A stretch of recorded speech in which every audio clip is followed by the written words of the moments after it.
Cae la tarde y en un rincón de la ciudad, en un pequeño jardín, alguien cuenta una historia, reflexiona en voz baja o conversa, paseándose bajo los árboles. Es hora de volver a casa, bajar la velocidad y darle tiempo al tiempo. Christian Warnken nos abre la verja de su jardín para que respiremos aire puro y oxigenemos el espíritu. En Pauta, aquí comienza Desde el Jardín. Una presentación de Vida Cámara, empresa de seguros de salud y vida de la Cámara Chilena de la Construcción. Y en sus 100 años, Fundación Irarrázaval. Lo esencial de toda exploración será volver al propio jardín y ver las cosas por primera vez, decía el poeta T.S. Eliot. Queridos y queridas radiovidentes, estoy abriendo la verja de mi jardín. Me acabo de instalar aquí en un sector de mi biblioteca. Se escucha el sonido de las aves en este sector precordillerano. Michucao, el fiel pájaro sureño, anda por ahí. Los saludo a todos. Los que nos escuchan en Temuco, en Antofagasta, en Valparaíso, Viña del Mar. Los que nos siguen en pauta.cl, también a través de Spotify. Y hoy día, en esta caminata peripatética que tenemos con nuestros invitados por mi pequeño jardín, en este caso un jardín mediado por la digitalidad, lamentablemente, quiero leer un fragmento de una columna aparecida en El Mercurio este sábado 7 de agosto del año 2021, cuyo título es Don't Worry, Be Happy. Eso ustedes lo saben, remite a una canción muy conocida, muy popular. Cuando niño me preguntaba por qué en Chile éramos tan pobres, si teníamos más superficie que Francia y más recursos naturales que Alemania. Fui a Argentina el año 1978 y me pareció estar en otra galaxia. Ahora cuando voy, parece detenida en el tiempo. ¿Qué pasa? ¿Que hay países que avanzan y otros que retroceden? Muy buena pregunta, muy interesante, muy pertinente, que el columnista desarrolla dando varios ejemplos, entre ellos poniendo frente a dos islas de similar riqueza por persona desde el año 64, Singapur y Jamaica, dos islas que se independizaron de Gran Bretaña. Jamaica, dice el columnista, apuesta por el turismo y una jornada laboral de 40 horas, y ahí le coloca Don't worry, be happy. Singapur por el orden, la educación y el comercio. Hoy Singapur es 12 veces más rica que Jamaica. Gerardo Valera, columnista, ex ministro de Educación, pasea conmigo en esta tarde por el jardín. Muchas gracias, Gerardo, por haber aceptado esta invitación a conversar. Al contrario, Cristian, muchas gracias a ti por invitarme. También me gusta el jardín y los pájaros. De hecho, estoy en la playa ahora en cuarentena porque llegué de viaje y me visitan dos pequeños que viven en las dunas frente a mí. Dos pequeños. Sí. Había un dicho que decía mi abuela que alguien era apequenado, pero yo no sé si se referiría a los pequeños o también habían unos dulces que se llamaban pequeños que eran muy antiguos. Sí, pues habían unos dulces. Y yo creo que las empanadas de cebolla no se llaman pequeñas. Sí, las empanadas de cebolla se llamaban pequeñas. Gerardo, lo primero que quiero decirte es que te has especializado en tu pluma, en tus últimas columnas, por de alguna manera enfrentar lo que podríamos llamar las falacias argumentativas de la izquierda, o las falacias argumentativas presentes incluso en los programas de los posibles candidatos a la presidencia de la República. Pero lo primero que quisiera detenerme es en esta primera columna y en esta pregunta que tú te haces. A ver, ¿qué hace que los países, algunos avanzan y otros retroceden? Tú te refieres a Argentina del año 68 en que uno traía un Toblerone, yo me acuerdo haber traído un Toblerone y era como realmente traer algo que no tenía nadie acá, ¿no? O un blue jean que probablemente no encontrábamos aquí, ¿para qué decir los libros? ¿Y qué pasó con Argentina en todas estas décadas?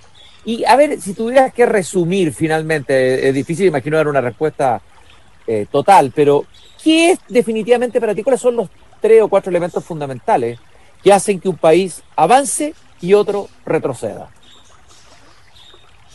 Bueno, yo creo que nunca se ha derramado tanta tinta como en este tema, digamos. Yo creo que hay libros que han ido sacando experiencias de esto y mostrando cuál es el camino correcto y cuál es el incorrecto. Y algunos libros han sido superados. Por ejemplo, la tesis de Max Weber de que en realidad el desarrollo se daba en países protestantes, entonces dependía mucho de la religión y atribuía algo de de flojera o oscurantismo científico a los países de la Europa católica, digamos.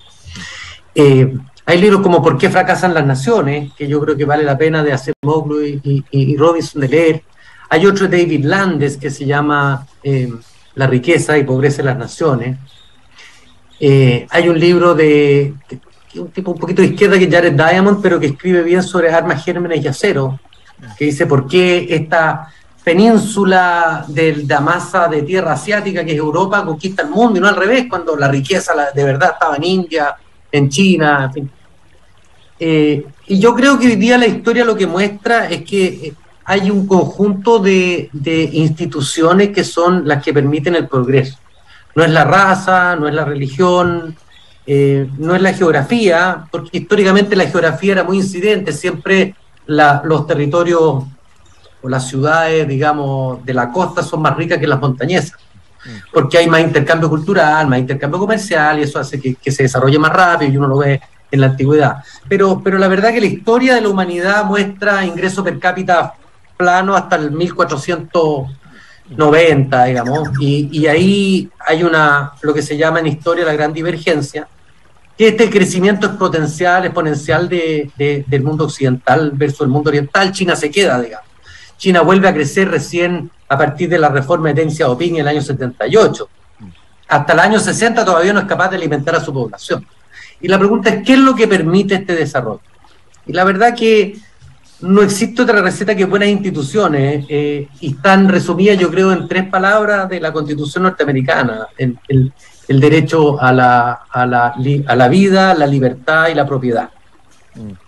Y tú le agregas también al final de tu columna, hablas de que necesitamos instituciones sólidas y buenas políticas públicas. A ver, en síntesis, ¿cuáles son buenas políticas públicas? Sí, tal vez con un ejemplo. ¿Y cuáles son malas políticas públicas? Que uno pueda ver en varios procesos, digamos, no solamente en un caso. Por ejemplo, malas políticas públicas son los retiros de la AFP. Claro. O sea, y cuando uno lee a algunos columnistas que dicen, venía el cuco y no pasó nada. Esto es como cuando tú y yo dejamos de pagar el crédito hipotecario, al día siguiente que no lo pagaste no pasó nada. Y al mes probablemente te llegue una primera carta, al segundo mes te llegue una advertencia, al tercer mes ya te llega una demanda judicial y al año ya pierdes la casa, digamos. Estos son efectos que se ven en el tiempo. Entonces, el efecto de los retiros, lo que estamos viendo es inflación, hay mucha plata en la calle, una caída de la bolsa, lo cual afecta a los propios jubilados, digamos, en el fondo es. O sea, la necesidad de subir tasas de interés, lo que va a afectar a las empresas. O sea, la destrucción del mercado de capitales en Chile, que no se va a producir de la noche a la mañana, un progresivo deterioro, y lo estás viendo, hace que cosas que los chilenos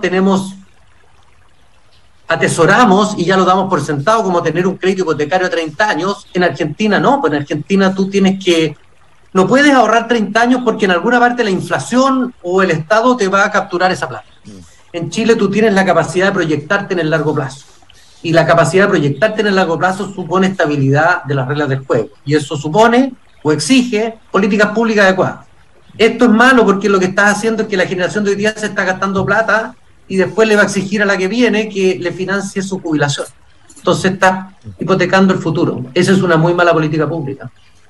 Gerardo, y te quiero preguntar lo siguiente.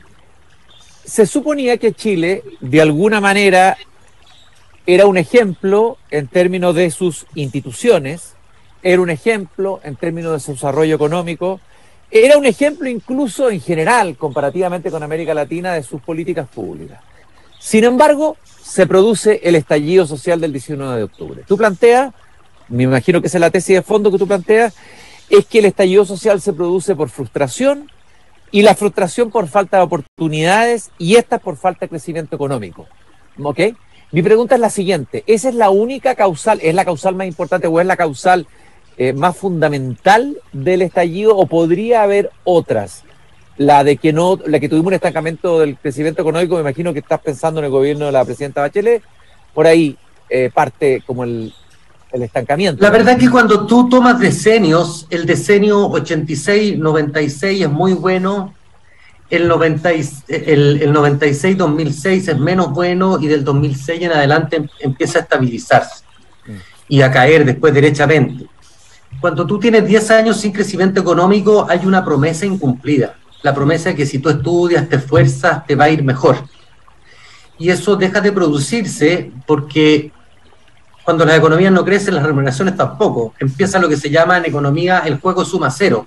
Lo que yo gano se lo quito a alguien. Y eso es muy odioso, genera tensiones.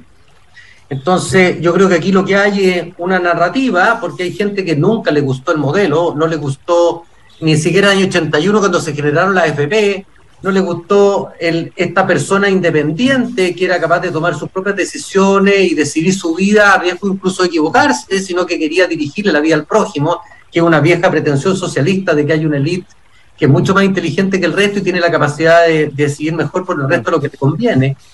Entonces, se nota al tiro que yo soy un liberal, digamos. Yo siempre creo que la minoría más abusada de todas es el individuo, es la persona, digamos, en sus derechos. Y lo que está pasando entonces es que se produce una narrativa que dice, ve, yo le dije que este sistema no servía. Y la verdad que es un sistema que hicieron que no sirviera a punta de regulaciones, impuestos. Tú no eres un hombre que esté, supongo yo, muy expuesto a negocios. Yo soy abogado, entonces veo muchos negocios y me llegan muchos proyectos. Si mi señora tiene un café, tiene una pyme, así que sé perfectamente de lo que me estás hablando. Bueno, entonces cada vez resulta más difícil. Y en la realidad. Sí. Cada vez resulta más difícil, más caro y más regulado hacer algo, y eso disuade. Y la disuasión tiene un efecto multiplicador en mucha gente que deja de hacer cosas, y eso hace que se tranque la economía y la gente empieza a pedir derechos, porque si yo no soy capaz de producir lo que necesito, se lo voy a pedir a alguien o se lo voy a exigir. Y la mejor forma de hacer eso es capturar el poder, porque tengo la capacidad de imponerlo al resto que me solucionen mis necesidades. Hoy día se llaman derechos sociales. Ahora, este modelo económico que había sido exitoso, que sigue siéndolo en un cierto sentido en relación al resto de Latinoamérica, que nos hizo separarnos de Argentina, sin embargo parece que funciona solo con crecimiento, o sea, con un crecimiento sostenido. Con decrecimiento el modelo se hace complicado de administrar y hay que generar ahí, no sé qué hay que generar. ¿Qué haces tú con un modelo cuando tienes decrecimiento económico? Hay que armar un relato que sea suficientemente fuerte que contrarrestre el otro, un problema de relato y de narrativa consistente, y le faltó tal vez a la derecha liberal construir un relato suficientemente coherente o más fuerte que pudiera enfrentar el otro relato. Fue una derrota cultural la que ocurrió en el estallido del 2000. Pareciera que hay una derrota cultural, algunos hablan de eso. ¿Cómo metes todos estos elementos en la cazuela esta de la...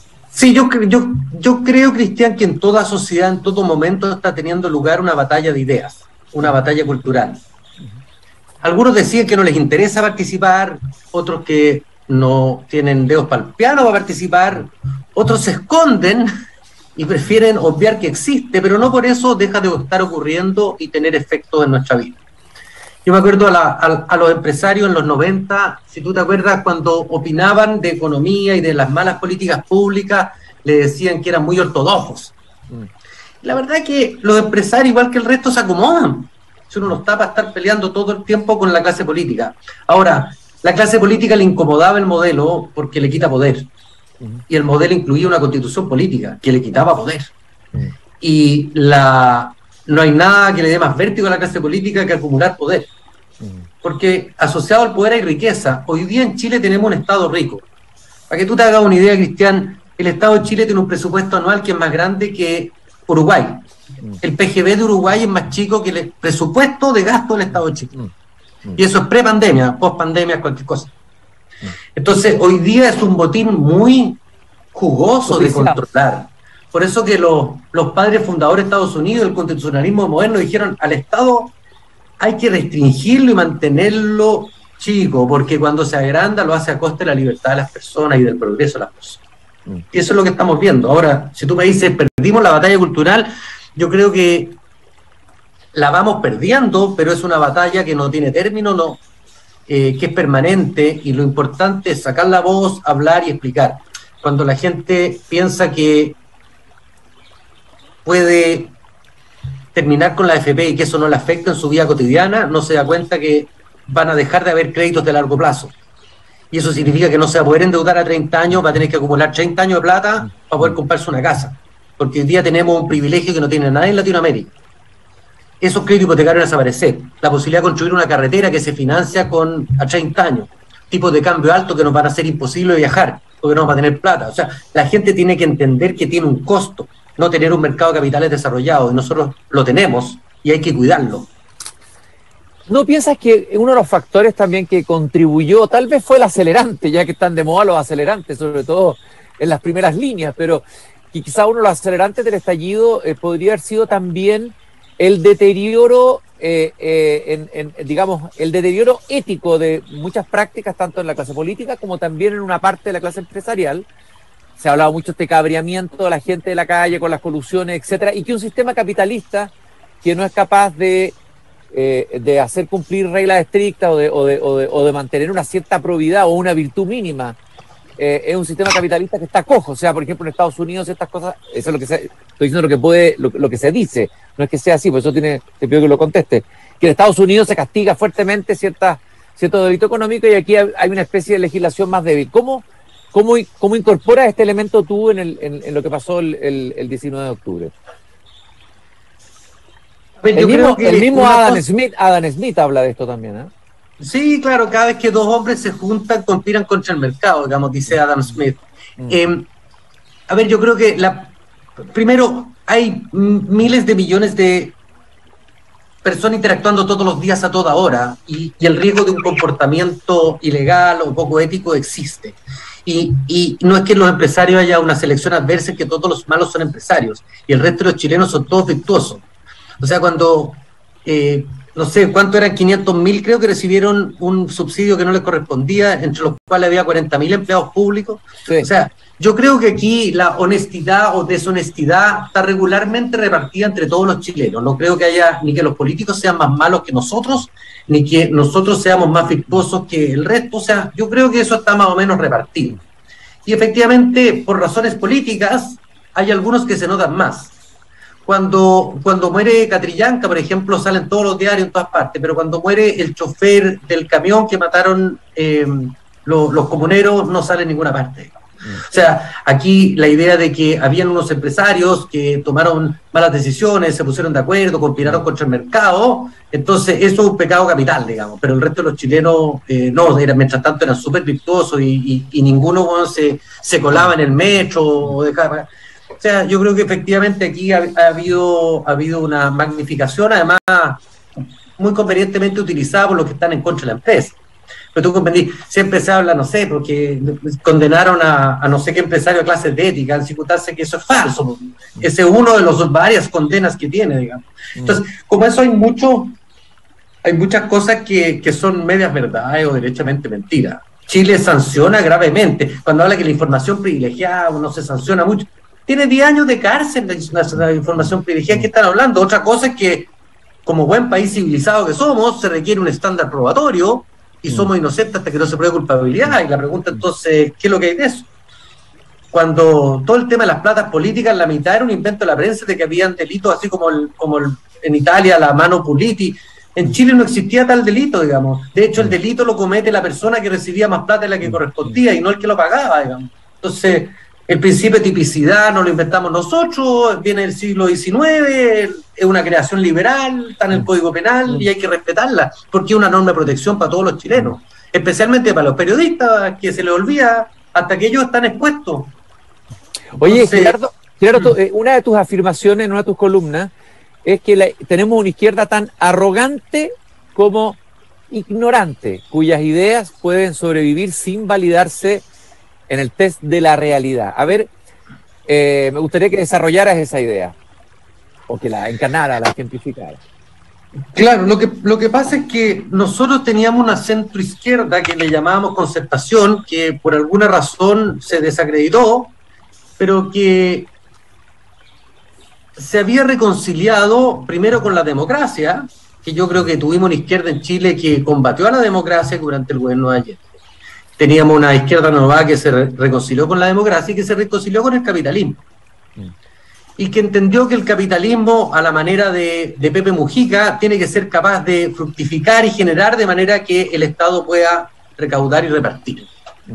Y esa izquierda se llamó Concertación y por algún motivo y podemos hablar en otra oportunidad de eso, digamos, la generación que la siguió, entre que no tuvo tiraje a la chimenea para tomar protagonismo político, y a la cual le dijeron que en realidad habían tenido que respetar este modelo que no les acomodaba, pero que eran los amarres dictatoriales. Entonces, esa generación de izquierda, que es la que hoy día se ha tomado el poder, es una generación que nació pensando que el desarrollo es un dato, que es inevitable, y no han visto la historia del mundo, digamos, que esto es una excepcionalidad, y en Chile es una excepción, y en Sudamérica, ¿para qué decirlo? Y en consecuencia, lo que hay es un conjunto de ideas que son refritos de cosas que hemos visto y que no funcionan. A mí me tocó vivirlo con la educación, digamos. La educación gratuita es un subsidio que todos los chilenos le dan a los que van a ser más ricos. Y porque no se corrigió a tiempo una política pública que tenía, como era el CAE, que tenía una tasa de interés muy alta para los tiempos que fue cambiando, digamos, y que generó un conjunto de personas que se endeudaban para estudiar en la universidad pero no terminaban, entonces se quedaban con el pasivo y no tenían el activo. Y en vez de haber abordado ese problema y haberlo solucionado a tiempo, nuestra clase política se dedicó a discutir un tema que hoy día lo que está generando es un gap cada vez mayor entre universidades. Entonces, tú dijiste que justamente que, hablando de este grupo de jóvenes del Frente Amplio, que algunos dicen que va a ser la concertación de ahora, pero creo que probablemente habría que hacer una distinción y ver si realmente va a llegar a ser lo que fue la concertación en su tiempo. Es un grupo de jóvenes con ideas viejas, cuyas convicciones son más peligrosas para la verdad que las mentiras. Claro, hoy día, por ejemplo, una de las ideólogas de Revolución Democrática habla de que el derecho a propiedad se respetar, pero hay que revisar un detalle, que es el pago del valor económico de las cosas. O sea, yo me pregunto, al café de tu señora, si lo van a expropiar y no le van a pagar el valor económico, como termina con la reforma agraria, que te pagaban con unos bonos a 30 años que no tenían inflación incorporada. Entonces, al primer año de inflación de 100%, la verdad que la deuda era cero. Entonces, eso lo que hace es que ve estática la economía, y hay un clásico error que cometemos todos los chilenos, que creemos, particularmente los abogados, que creemos que cuando tomamos una medida, toda la comunidad es de palo y no toma ninguna decisión y no reacciona, se quedan estáticos. Y la verdad que cuando tú tomas una decisión de debilitar el derecho a propiedad, se produce una reacción en cadena, en que toda la propiedad se debilita y pierde valor. Hay una pérdida de riqueza descomunal, ¿cierto? Yo siempre cuando hago clase le pregunto a los alumnos, ¿cuánto vale una mansión en Caracas? No vale, sí. Si nadie quiere estar ahí, porque la riqueza es esencialmente intangible, no un cofre. Entonces, esa ignorancia de la forma en que se crea la riqueza, que tiene que ver fundamentalmente con percepciones de valor, y no con el trabajo empleado, como diría Marx, es lo que esa izquierda yo la noto muy ignorante, pero arrogante a su vez, porque no dejan hablar. Y exitosa, porque ha tenido, es decir, hay que reconocer que había un viraje, no sé si será transitorio, del electorado hacia la izquierda. O sea, el electorado parece haber premiado a esa izquierda en 2 o 3 ocasiones en las últimas elecciones, sabiendo que estamos en una sociedad líquida, que probablemente la mayoría son transitorios y pueden cambiar, pero hay un curioso viraje hacia la izquierda, incluso una izquierda más radical, ¿no? Sí, porque el socialismo es muy atractivo, Cristian, porque el socialismo lo vivimos todos los días al interior de nuestras familias. O sea, los sacrificios que tú estás dispuesto a hacer por tu señora, por tus hijos, el postergarte a ti mismo, el ser solidario, el ser considerado, el ser generoso, es algo que nos surge natural. El problema es que ese comportamiento que uno tiene natural y que le fluye obvio, no es escalable a nivel social, porque lo que tú haces por tu hijo, no lo haces por el hijo del vecino. No vaya a arriesgar tu vida, ¿cierto? A lo más vaya a ser un amago como para que no se diga. Hasta ahí llega el altruismo nomás, ¿eh? Claro, entonces este altruismo forzoso, entonces hoy día lo que hay es un grupo de jóvenes que son atractivos, tienen un discurso entretenido, pero que cuando uno hace doble clic en eso y ve qué es lo que hay de fondo en realidad.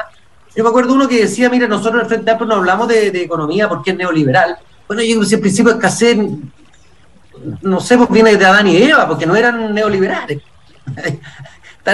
Abandonamos el paraíso y nos enfrentamos a un problema económico. Pero es muy importante, si las ideas correctas están en el lado del pensamiento liberal, que también haya un discurso atractivo, que también haya una narrativa, que también haya una capacidad de transmitir esa idea, y pareciera que no sé si ha fallado eso, o no ha habido una recepción, no es el momento. Uno ve, por ejemplo, en España, una líder como la ganadora La tía Ayuso.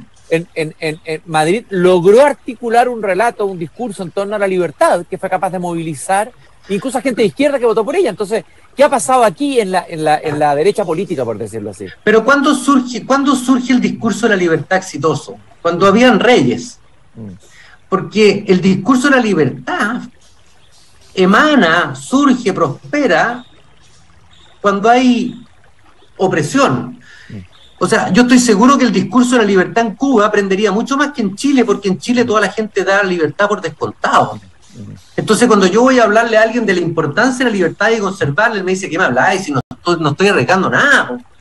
Si Venezuela o Cuba no son unos fenómenos que puedan ocurrir en Chile. Claro. Entonces, es como el tipo que te predica el apocalipsis, digamos, cuando no está ocurriendo. Entonces, cuesta decirle a la gente que una situación de derechos personales, de libertad, de prosperidad, es frágil. Es un accidente en la historia de la humanidad. La historia de la humanidad es una historia de hambre, de pobreza. La prosperidad que disfrutamos hoy día, en Chile incluso, no es casual. Es fruto de mucho trabajo. Oye, Gerardo, bueno, y vienen tiempos de escasez probablemente, o sea, vamos ahora, evidentemente ya vamos a empezar a enfrentar la escasez, o tal vez esta generación no sé si va a lograr va a tener la experiencia de la escasez, vamos a verlo. ¿Qué te parece esta frase del poeta Yeats, que se ha citado por ahí, que me parece bonita, del gran poeta irlandés? Los mejores carecen de convicciones, mientras que los peores están llenos de apasionada intensidad. ¿Algo así está pasando hoy día en Chile? Exactamente. Ojalá la gente que piensa como yo tuviera la misma fortaleza de convicción que la determinación que tienen los jóvenes del Frente Amplio. Pero yo quiero creer que hay esperanza, porque la idea de la libertad son ideas que van con el sentido común de la gente. Lo que pasa es que todas las personas somos en algo oportunistas.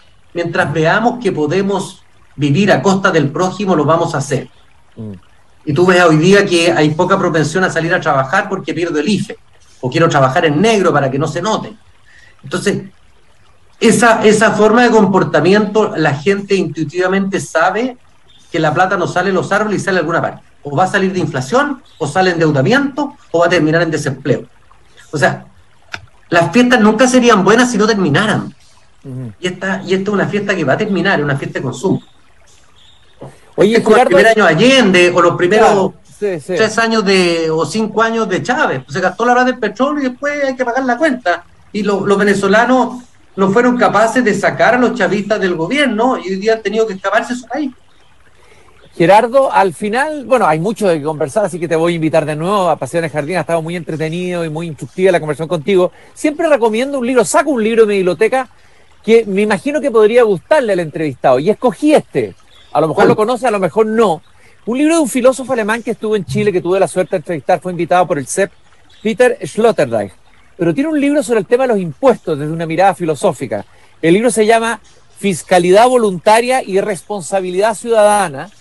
En él planteó una provocadora tesis que produjo, olvídate, una tole-tole en Europa, casi lo incendiaron el Sloterdijk en el medio intelectual. El pago voluntario de impuestos. Claro, en que planteaba la recaudación, que en una sociedad democrática, dice él, la recaudación obligatoria de impuestos tiene que ser transformada en donativos voluntarios, y que al renovar eso se libera al ciudadano, dice, del carácter fantasmal que adquirió en la democracia actual. Solo, dice Sloterdijk, cuando el ciudadano deje de considerarse a sí mismo como deudor y actúe como un orgulloso contribuyente, estaremos ante una democracia de verdad participativa. ¿Qué te parece esa idea de Sloterdijk?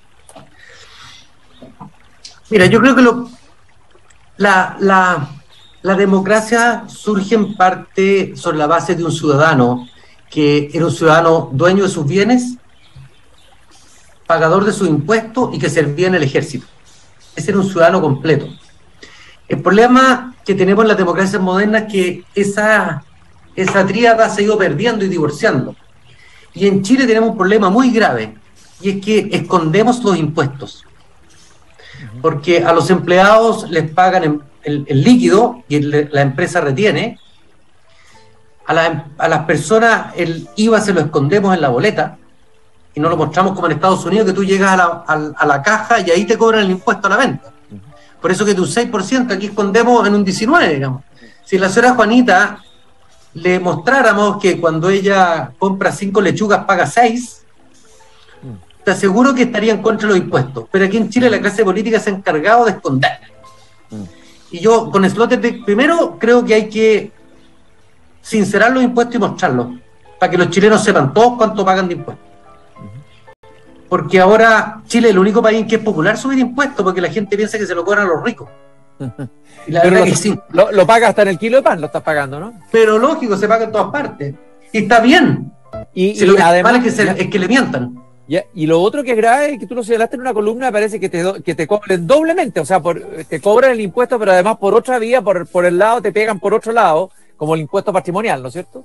Sí, pues bueno, el impuesto patrimonial es el impuesto sobre lo que me quedó después de haber pagado todos los impuestos.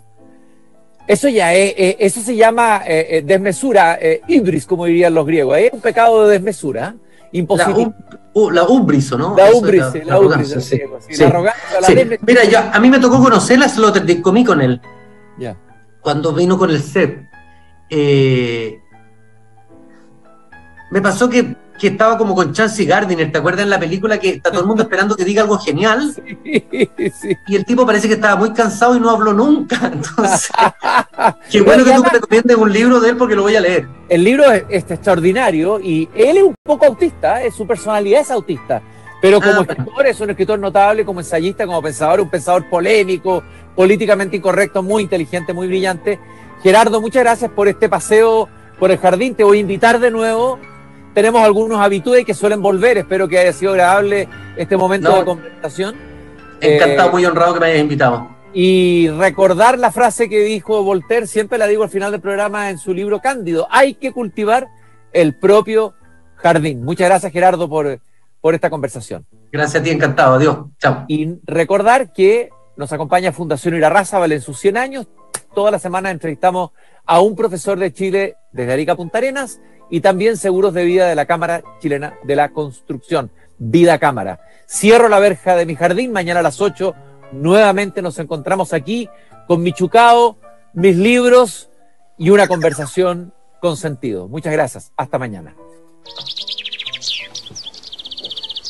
Es hora de cerrar la verja de madera del jardín, pero Christian Warnken la volverá a abrir todos los días de lunes a viernes a las 20 horas en Radio Pauta, cuando comience de nuevo Desde el Jardín. Una presentación de Vida Cámara, empresa de seguros de salud y vida de la Cámara Chilena de la Construcción, y en sus 100 años, Fundación Irarrázaval.